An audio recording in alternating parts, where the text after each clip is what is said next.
ఈ రోజే డౌన్లోడ్ చేయండి. మీ ఫేవరెట్ షోస్ చూడండి. అదితి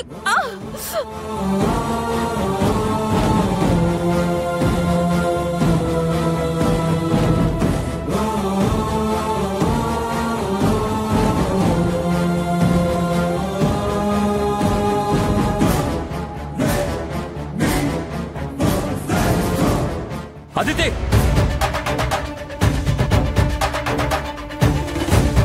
ఏం చేస్తున్నావు నువ్వు? తన కడుపు మీద చేయి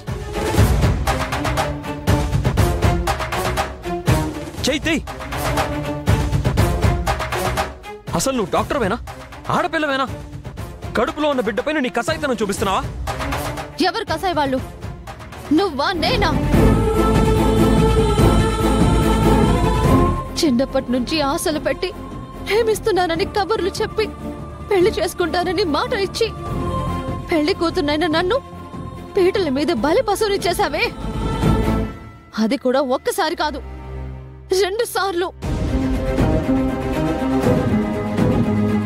అలాంటి నువ్వు కసాయివాడువా లేక నేను కసాయిదాన్నా?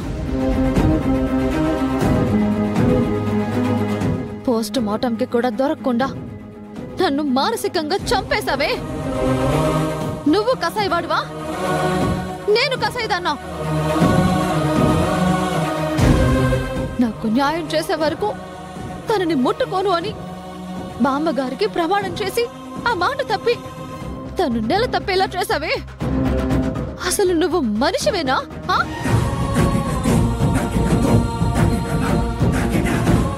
నీకు అసలు ఎథిక్స్ వాల్యూస్ ఉన్నాయా? నీకు మృగానికి తేడా ఏంటి?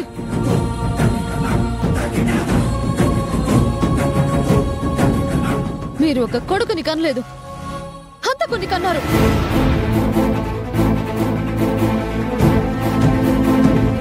ప్రేమ పేరుతో ఆడపిల్లల్ని వంచించి మానసికంగా వాళ్ళని చంపేసే ఒక మానవ మృగాన్ని కన్నారు.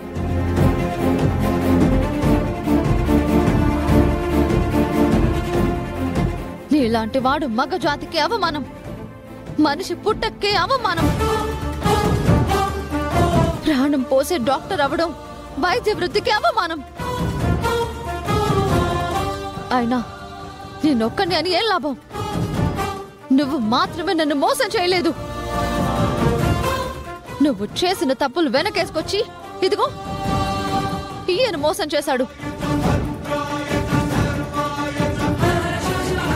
ఆయన స్నేహాన్ని సాకుగా చూపించి మా నాన్న మోసం చేశాడు. శ్రావ్యని ప్రేమించాను అన్న నెపంతో నీ కుటుంబాన్ని సపోర్ట్ చేసి మా అన్న మోసం చేశాడు. మీ మగాళ్ళంతా ఇంతే. మొత్తం మగజాతంతా మోసగాళ్లే. నా బాధ, నా కన్నీళ్లు ఊరికే పోవు. ఒక ఆడపిల్లని మోసం చేసి బాధ పెట్టిన వాళ్ళు బాగుపడ్డట్టు చరిత్రలో లేదు.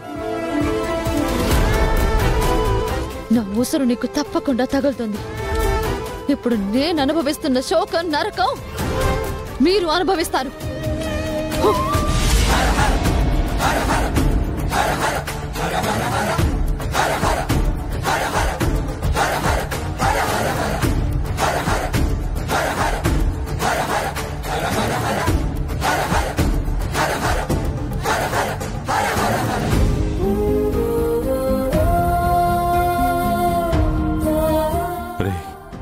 అదితి వాదనలో ఆవేదనలో అర్థం ఉందిరా. తను చెప్పినవన్నీ నిజాలే.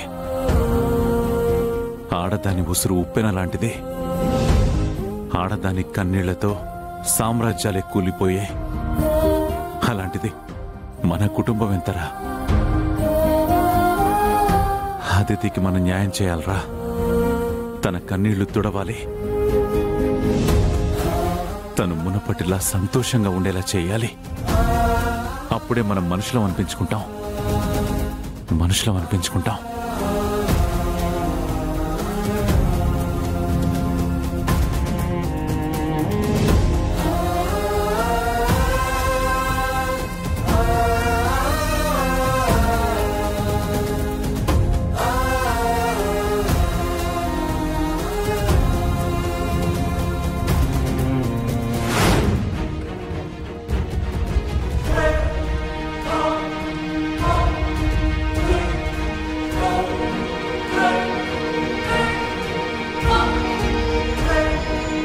తన కడుపు మీద చేయితే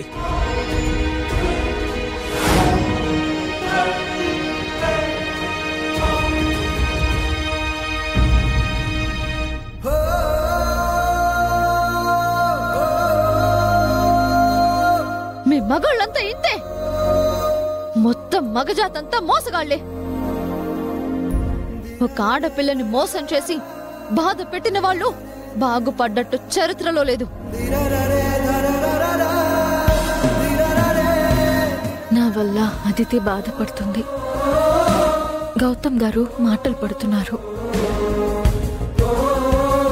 ఈ కుటుంబం అవమానాల పాలవుతుంది. అసలు నేను ఇదంతా ఎలా తప్పించాలి? ఏం చేయాలి? అదితి బాధ ఆల్యని కుదిపేస్తుంది. దాని ప్రభావం కడుపులో ఉన్న బిడ్డపైన కూడా పడుతుంది. దాన్ని ఎలా తప్పించాలి? అదితి దృష్టి ఆల్యపై పడకుండా ఎలా డైవర్ట్ చేయాలి? అదితి నన్ను మర్చిపోవడానికి ఏం చెయ్యాలి? తను మునుపట్ల హ్యాపీగా ఉండాలంటే నేనేం చెయ్యాలి?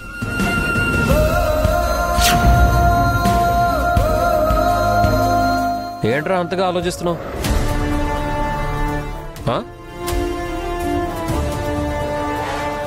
అది అదితిని ఎలా డైవర్ట్ చేయాలి, తన మైండ్ ఎలా చేంజ్ చేయాలి, తనని ఎలా హ్యాపీగా ఉంచాలనే కదా.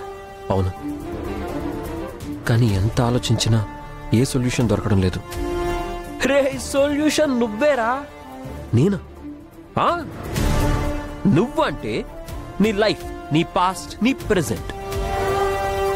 అర్థం కాలేదా? రే, గతంలో నువ్వు ఎలా ఉండేవాడివి?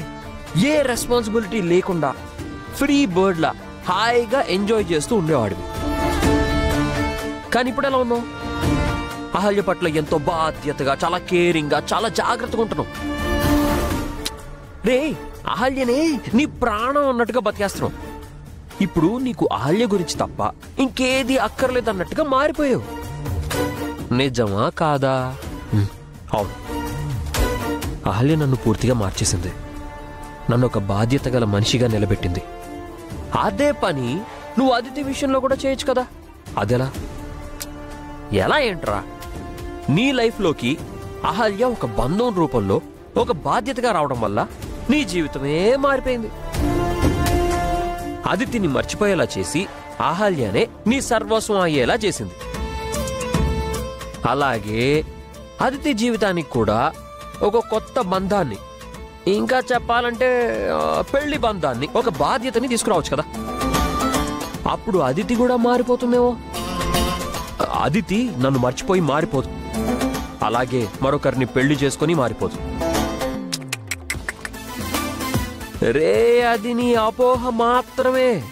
అది మనిషి అన్న ప్రతివాడు మారక తప్పదు.